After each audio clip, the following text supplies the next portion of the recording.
coming down to two things. Two things that we need to realize. Number one is affordability. Number two is inventory.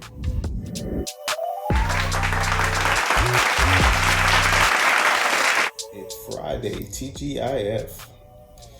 Just jumped on here right quick, give you guys a couple of little pointers about what's going on in the real estate right now. Things are still at a standstill, pretty much. I'm just going to start this off by telling you the interest rates. They were at 7.5% last week. They're at 7% this week. So, what does that lead us? Yes, we went down. Next week, it may go back up. We don't know what the Feds are going to do, right? Unless we have a crystal ball. This is very, very complicated because we have a lot of people who are trying to purchase homes or who want to purchase homes. Coming down to two things. Two things that we need to realize. Number one is affordability. Number two is inventory.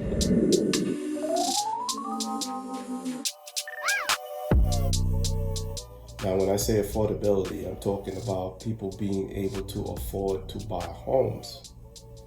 That's what it all boils down to. And that's where we have our biggest issue. People not being able to afford to buy the homes because the prices are astronomical, okay? So that leaves people in that position where they have to go and rent. Now, the rent is not cheap either. So we're talking about rent prices skyrocketing, home interest rates going up. We're talking about home insurance going up.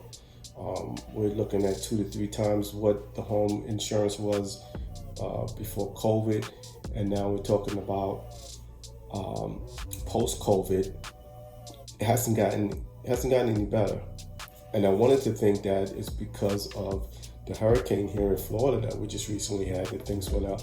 But if you take a look across the board, some of these states, some of the home insurance rates are still going up in these other states, okay?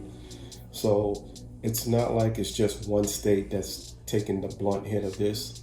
There's multiple states. And then you have states like Texas that's having problems with their property taxes going up.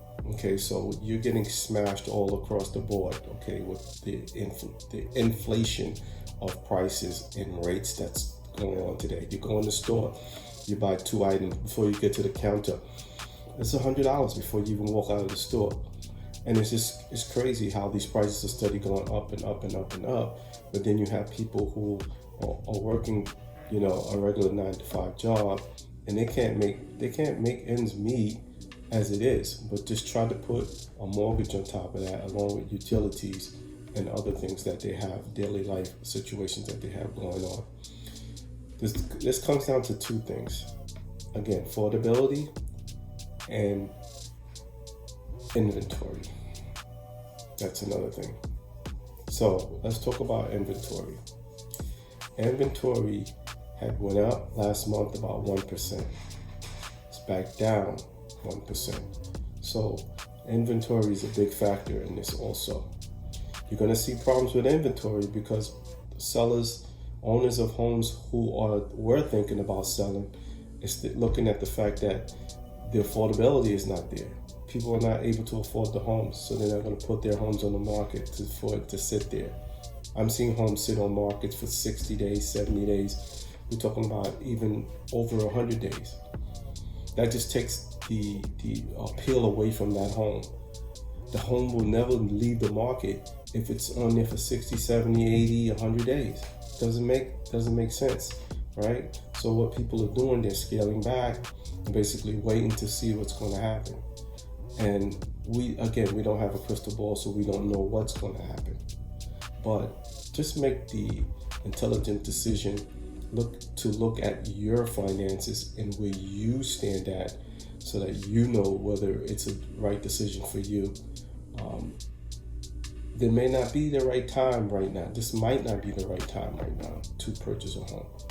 But you don't know that. You have to look at your finances, try to pretty much budget look at your budget and figure out where you are in your budget and what you can afford.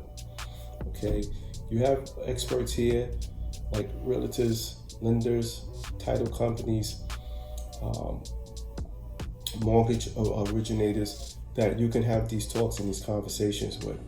Don't try to do this by yourself. Don't try to just figure these things out.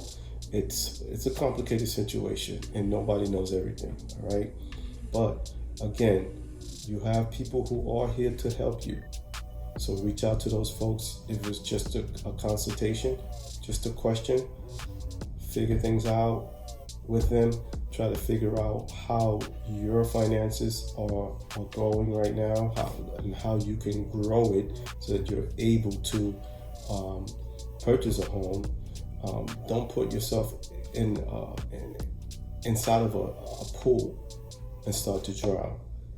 Basically, stay above water and figure these things out right now. I'm available. I'm not hard to reach. Reach out to me. You can reach me on my social media. You can text me, email me. Reach out to me and we can have that conversation.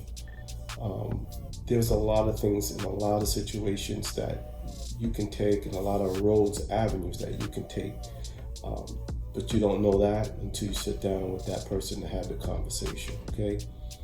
Let's have that conversation. Peace.